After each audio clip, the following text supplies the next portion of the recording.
to you all. I'm Kirsty, and this is my team Carly, Calvin, Abby, and Kyla.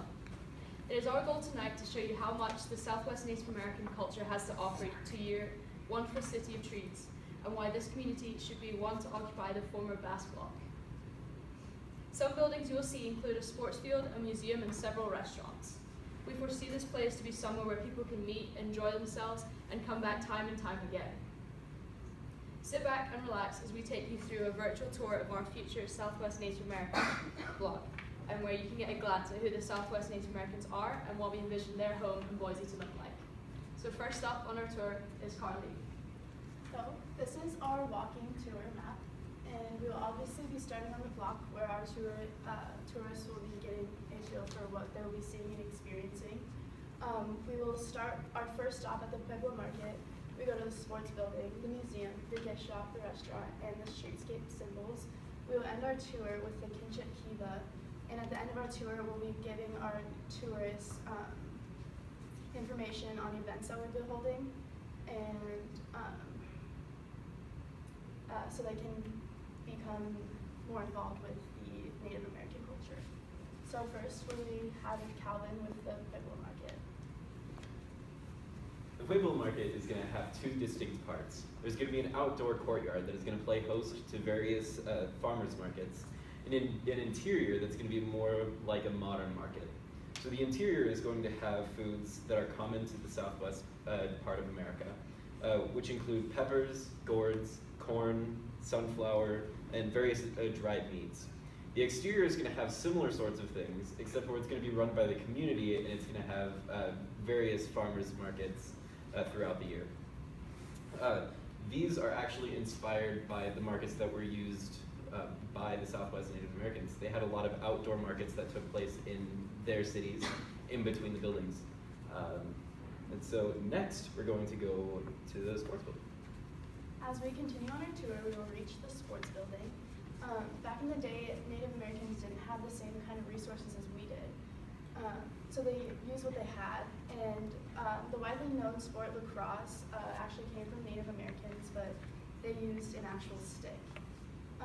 There were hundreds of men that came together and played on uneven grounds, and they would use tree branches as their goalposts. So our sports building will be home to a lacrosse field that we will rent out to many teams and just anyone who would like to use it. And we will also be starting a co-ed league, so people can just come together and play the sport that Native Americans created.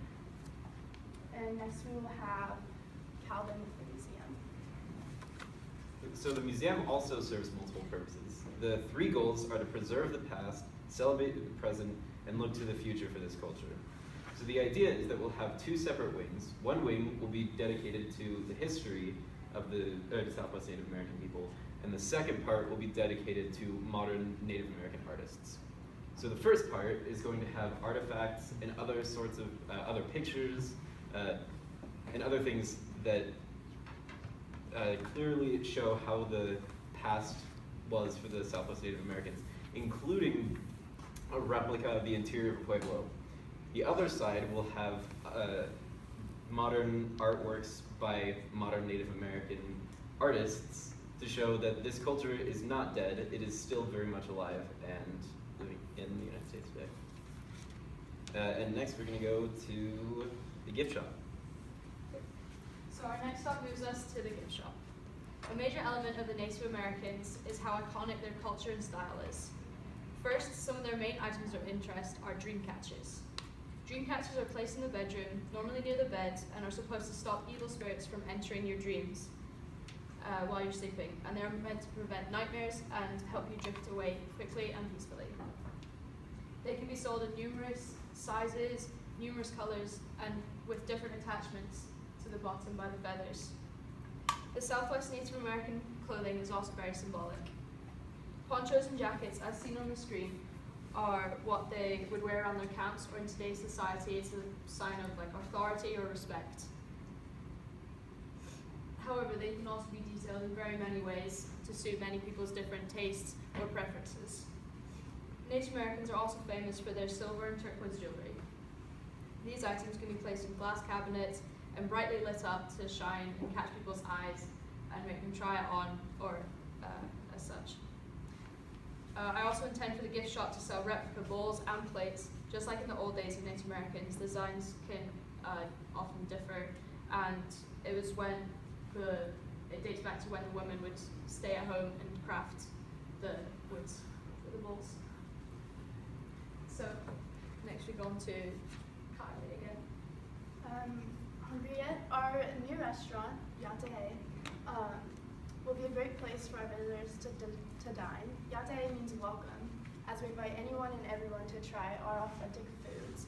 Our main dish will be boiled mutton, which is sheep, and we will also offer a potato on the side because Native Americans often eat wild potatoes. That will be to our customers' desire. Another main entree will be our Indian fried bread, and that can be offered as tacos or even as dessert with honey and powdered sugar. We will also have many other sides like corn, beans, prickly pear, and many other various fruits.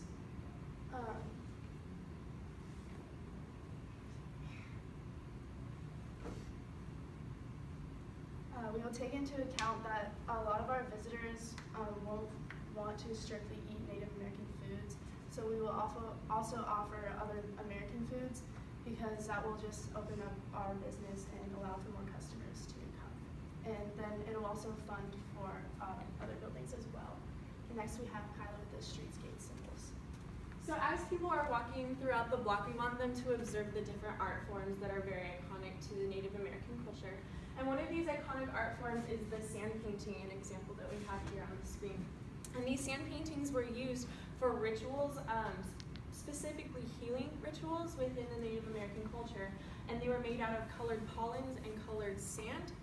But after the rituals, they would be scattered. And so our hope is to take these sand paintings and make them out of small tiles and implant them into the streets and into the sidewalks so that people can observe this really iconic form. Another thing that was kind of already talked about by Kirsty is the tribe, the Hopi tribe, and their silver jewelry. But although the silver jewelry though is small, and so we would like to make these big sculptures that represent this Hopi jewelry, and we'll place these sculptures around the Basque Block.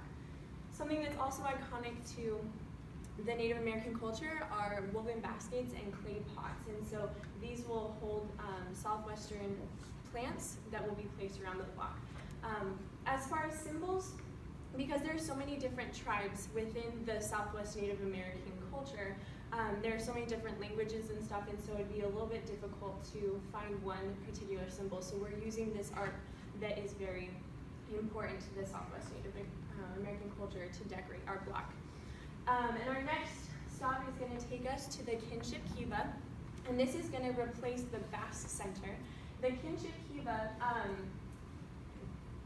the word kinship is another word for tribe, and so the people of the Southwestern Native, people with descent from Southwestern Native Americans will be in kinships or tribes, and they will be members of this block in the Kinship Kiva. And they will be responsible for holding events and taking care of the budget within the activities.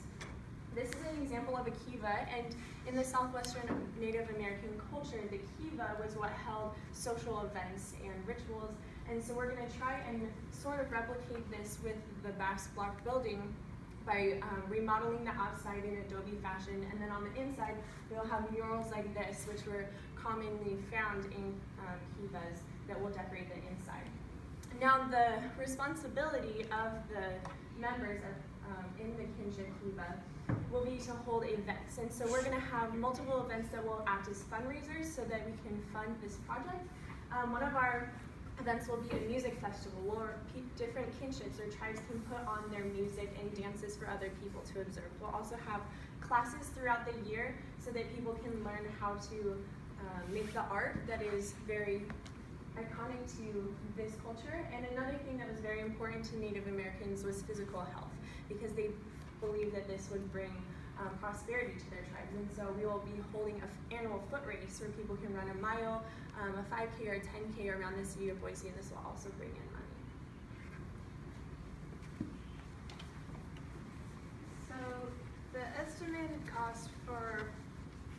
this together has come to about $1.36 million. The more expensive aspects being the museum because of the authentic artifacts from the past in it, and the exterior of all the buildings being redone to appear as the old adobe brick look that the Pueblos used, as well as the lacrosse field that seems to come to about $1 million. But there are also some ways to make back the money, such as annual fundraisers and the celebrations that Kyla talked about to bring people in, so that will hopefully balance out.